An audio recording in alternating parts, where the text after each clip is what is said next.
महाराज जी, मेरी शादी पिछले साल जुलाई में हुई थी, लेकिन मेरी पत्नी गलत आदतों जैसे शराब, सिगरेट, मेरे साथ मारपीट, माता पिता के साथ दुर्व्यवहार और अन्य क्रियाएं में भी शामिल है। महाराज जी, इन सबको ना सहन कर पाने की वजह से हमारा रिश्ता तलाक की कगार पर आ चुका है। जैसे कि आपने कहा कि अगर आपने एक बार पानी ग्रहण किया तो जीवन भर साथ निभाया चाहिए, लेकिन वो योग्यता दोनों पक्ष में होनी चाहिए। अब कैसे तुम्हें बताएं, अगर वो बच्ची सही आचरण से चले तो एक परिवार को संभाल सकती है।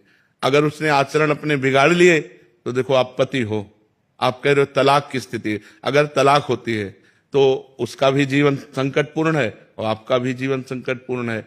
तो हमें लगता है अगर छोटे छोटे बच्चों के आचरण पवित्र कराए जाए, उनको व्यसन मुक्त किया जाए, कोई बच्चा व्यसन न करे, तो हमारा जो नवीन भारत की पीढ़ी है ये बहुत बढ़िया हो जाए। अब वो बच्ची अगर नशा ना करे, गलत आचरण ना करे, अपने पति से प्रेम करके एक सदगृहस्थी बचा सकती है कि नहीं बचा, पर वो आदत, तुम्हारा जीवन तुम्हारे हाथ में है। अगर तुम गलत आचरण करोगे तो तुम दुखी हो जाओगे, अच्छे आचरण करोगे तो सुखी हो जाओगे।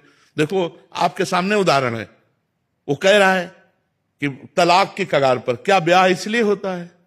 सदगृहस्थी बिगड़ गई कि नहीं बिगड़ गई? माना तुम दूसरा कर लोगे, तुम दूसरा कर लोगे, लेकिन आचरण अपवित्र हो रहे ना, भावनाएं अपवित्र हो रही ना। अब इन बातों को कैसे समझे? हमारा भारत देश है, इसमें एक बार जिसका पाणी ग्रहण किया, जैसा बच्चा कह रहा है, आजीवन निर्वाह करना, पर दोनों उसकी योग्यता को समझें, पाणी ग्रहण की महिमा को समझें।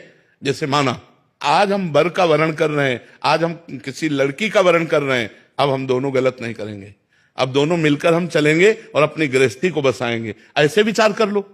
चाहिए कि बाल्यावस्था से जब तक ब्याह ना हो तब तक हम कोई गलत आचरण ना करें। चाहिए ब्रह्मचर्य से रहें, धर्म से रहें, कोई नशा न करें, कोई गंदी बात न करें, और जब पति प्राप्त हो जाए तो बात अलग है। अब पहले ही सब आचरण अगर हम बिगाड़ लेंगे तो यही बात आएगी, जैसे बच्चा बोल रहा है कि अब क्या करें, उनको शराब पीना है, उनको सिगरेट पीना है, उनको पर पुरुष की तरफ देखना है, तो हम कैसे स्वीकार करें? तो गृहस्थी चौपट हो गई ना। एक वो भी अशांत है और उनको भी अशांत होना पड़ेगा। ऐसा नहीं कि अशांत ना हो, ऐसे आचरण वाले मिल गए तो अशांति पैदा कर देंगे। ऐसे इनसे भी ज्यादा आचरण वाले हैं ना। ये क्यों?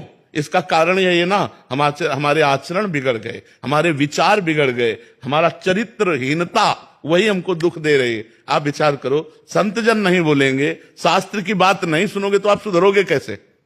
जो संतों की बात है थोड़ी कड़वी लग सकती है, लेकिन वो आपको बढ़िया सुधार देगी अगर बात मान जाओगे। अब बच्चा, भगवान का सुमिरन करो और कुसंग का त्याग करो। अगर पत्नी भी कुसंग युक्त है तो उसका त्याग कर दो, नहीं जीवन खतरे में पड़ जाएगा।